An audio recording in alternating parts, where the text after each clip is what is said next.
Formula One is back yet again in Europe as we make our way to the Monaco with walls, the Hungaroring.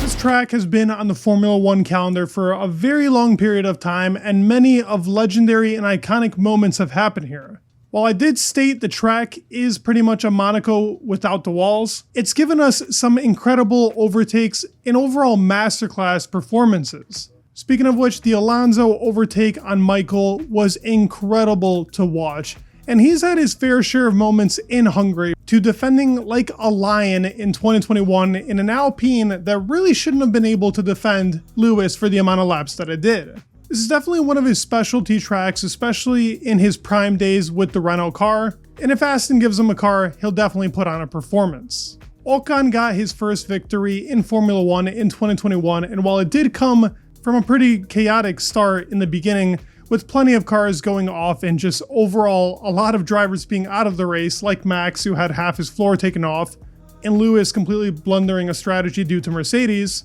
Ocon pulled off the victory, defended a four-time world champion Vettel to pull off what was one of the craziest Hungaries. There was an insane moment in 2009 where Massa got hit by a spring that went straight towards his head, hit his helmet, knocked him out, and sent him straight into the wall. Thankfully, Massa is still with us, talking, greatly alive, but a very scary moment and something you really don't see in Formula One. It's a once-in-a-lifetime, very scary moment, and thankfully he is still alive. We also had a crazy drive by Jenson Button to get a victory from being 14th on the grid in wet/dry conditions, which was rewarded to him because Fernando in 06 ended up actually losing a wheel nut and spinning off, but still an incredible victory. Speaking of incredible victories, Max from 10th in 2022, after doing a nice 360 to warm up the tires, gave us quite the performance and showed how dominant he can really be when you give him the car. For me personally, I've always loved this track. It might not give the most entertaining races and the most overtakes, but something about it, the layout, the way that the drivers go about this weekend, and for it being one of the cheapest tracks to actually buy tickets for. The tickets are always a great price. Hopefully I get to go one day. It would be amazing to visit this awesome track in beautiful country. But the energy the Hungaroring gives is just incredible. We're going into a blistering hot weekend. The tires are going to be from C5 to C3, so our softest compounds going in here, which will give us a traction about 4. The tire stress says 3 here. I expect a 5. We might even get a 3 stop considering it's going to be a big heat wave for this weekend. The asphalt grip is pretty weak, regardless of it being a pretty smooth track, because there isn't too much running throughout the year. Braking is about a 3. It is a slow speed corner track, but you do have your medium speed sections. Track evolution will be big, whether it's wet or dry. It's very important to get a lap as close as possible to the end. It's actually how Lewis ended up pulling off that crazy 2023 lap. And downforce is going to be a 5. We're going to see Monaco spec of cars here. So the cars that could perform on a track without straights, kind of like an Alpine, do have a chance here to do a great performance. Overtakes are pretty slim, considering the amount of dirty air. It really ruins cars in sectors 2 and 3, but having the best overall aero efficiency is very important here. As I talked about in 2023, we saw with the tire strategies, a medium, hard, medium. It was a 2-stop.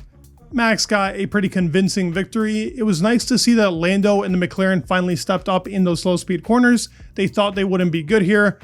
We know they're going to be good here this year. We'll talk about more about that in the predictions. But all we pretty much saw were 2 stops with the hard and the medium. Some drivers elected to go on the soft in the beginning, but it didn't seem to pay off considering the amount of tire stress, even in that time period where it wasn't blazing hot like it's about to be for this weekend. The 3 stop is very possible here. It was predicted somewhat in Spain. I really think we might see it here in Budapest.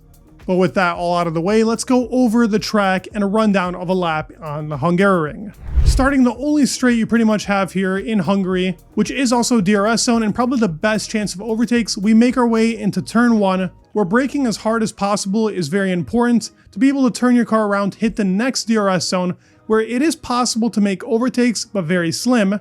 and getting on throttle as fast as possible while also having the traction can give you the best possible lap time. Sometimes there is understeer going into this corner because of the way the angle is. This then has a small straight, I guess you can call it, going into turn 2, which is a bit of a loop. You don't actually brake very hard going into this corner. You want to keep a good minimum speed. Understeer is very prominent in this first sector, but it's very important how you nail that exit going into 3, where you can hopefully stay full throttle, especially in qualifying. In the race, drivers will lift, but in qualifying, full throttle into turn 3, which ends off your sector 1, but then goes into turn 4, where you want to do a small lift going into that corner, hitting a bit of the curb, trying to keep your car on track. We do tend to see some drivers go off here, especially in qualifying, which then leads into turn 5, which is another one of those tricky corners, kind of like turn 2, where you do brake, but not very hard, trying to keep a very good minimum speed, and you want to try and go as fast as possible on full throttle. That then leads us into the slowest sector of the track, which is turn 6 and 7. A lot of curbs here, very important for qualifying and the race, and hitting this perfectly can give you a lot of lap time. That then leads us into turn 8, where the speeds are slow, but being able to nail the exits and the entries is super important. 8 goes quickly into 9. You want to kind of compromise 8, so 9 is a better exit, where you can get on throttle as fast as possible. 9 into 10 is usually full throttle. 10 into 11 requires a small lift, which ends our very tricky sector 2, gets us into sector 3, which is pretty short.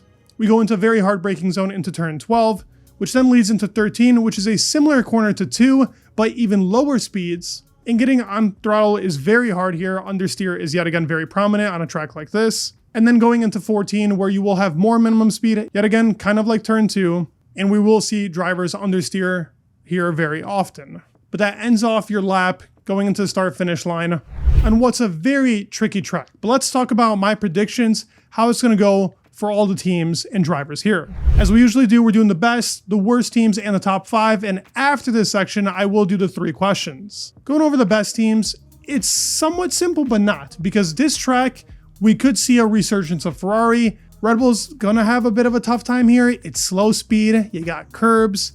It's tricky, especially sector 2, to get that perfect setup. You need the car to be pretty low here, but also be able to have that great balance. So it's going to be tricky for Red Bull. McLaren will be the favorited car here. I definitely think they're P1 with the car that they have. They've been able to nail every single track. If they can put it all together, I don't see how McLaren can lose this race. This is one of those tracks where you need the efficiency, but also the downforce, which is what that car has. From P2 to P3, it's very tricky in a toss-up. But I'm going to go with Mercedes. Their car has been very good in tracks like this, where you do have those curbs, these traction zones, considering we also got Lewis Hamilton in the car, who's won this race a lot of times and has been a king here. And also George had a pole position in 2022. I do expect him to be very strong. P2 for them. And in P3, I got a tie between Red Bull and Ferrari. Ferrari is going to use their Spanish GP spec. It's been good in the slow speed. There shouldn't be too many reasons as to why they have that porpoising problem. I do expect a very good weekend from Ferrari, and for them to be back on track being within the top 4, kind of like they did in Spain. For the worst teams, it's going to be tricky. I do think Sauber will be 10th. They do supposedly have a big upgrade coming here. Will that change where they go on the grid this quickly? Not sure with a team like that. I do predict them being in P10. Closely behind is Williams, who also has said to have an upgrade here that should change their car drastically. We have seen that teams do say this and then bring nothing. So hopefully we do actually see something from Williams. They need it desperately. And PA here is pretty much a toss-up between Alpine and Haas. These are tracks that Aston Martin and RB actually like. Haas has been a way better car, but it's tricky when you don't have the straight line speed that really helps. Silverstone really helped that car. I do think they're going to struggle here a bit. Alpine should be better, but it's very close all the way up until Aston Martin, honestly, between these teams. So it's a toss-up, but in my opinion, it's Haas. At P5, even though he has a McLaren, I'm going to put Oscar Piastri here. The tire problem, especially with it being blazing. And last year, he did have a great qualifying. He was good in the race up until the incident with Perez, but he was falling back. The reason why that happened with Perez was because he was falling back due to his tires falling off. He ended up getting caught by multiple drivers.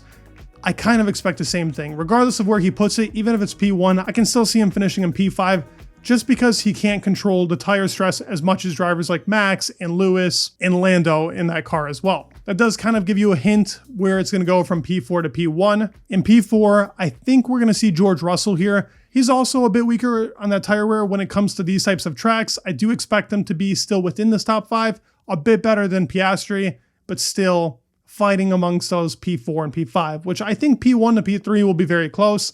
P4 to 5 might be lagging behind just a little bit unless there's a lot of fighting at the front. So from P3 to P1, I got Max in P3. I really think it's going to be down to the car. He's going to make the difference to actually get them in P3.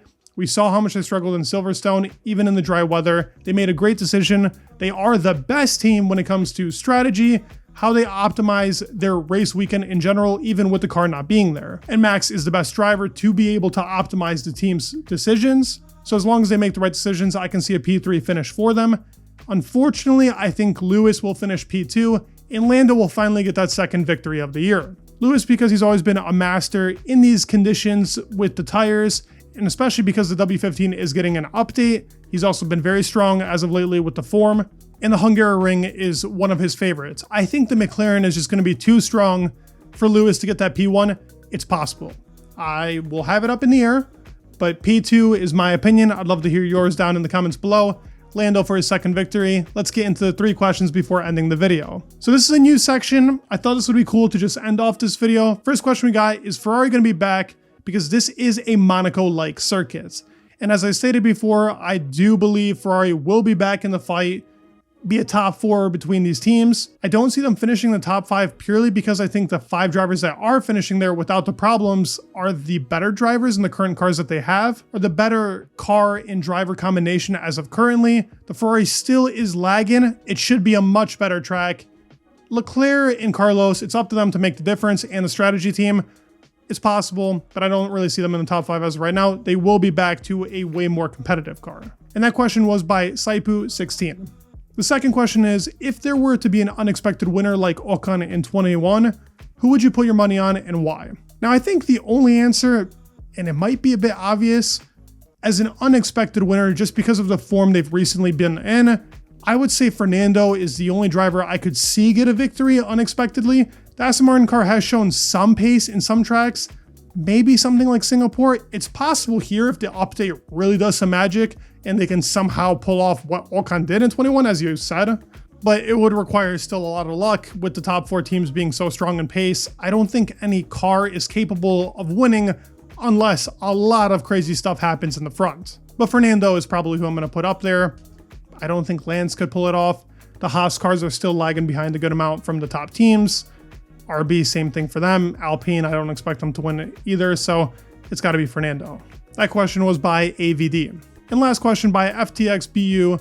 Could Oscar Piastri be in contention for race victory? Last year he scratched his floor while battling Perez, which hampered his pace on Sunday. I do think this is true. Yeah, the Perez incident did hurt his floor, and for that reason we saw him falling back to drivers like Lewis at the end of the race.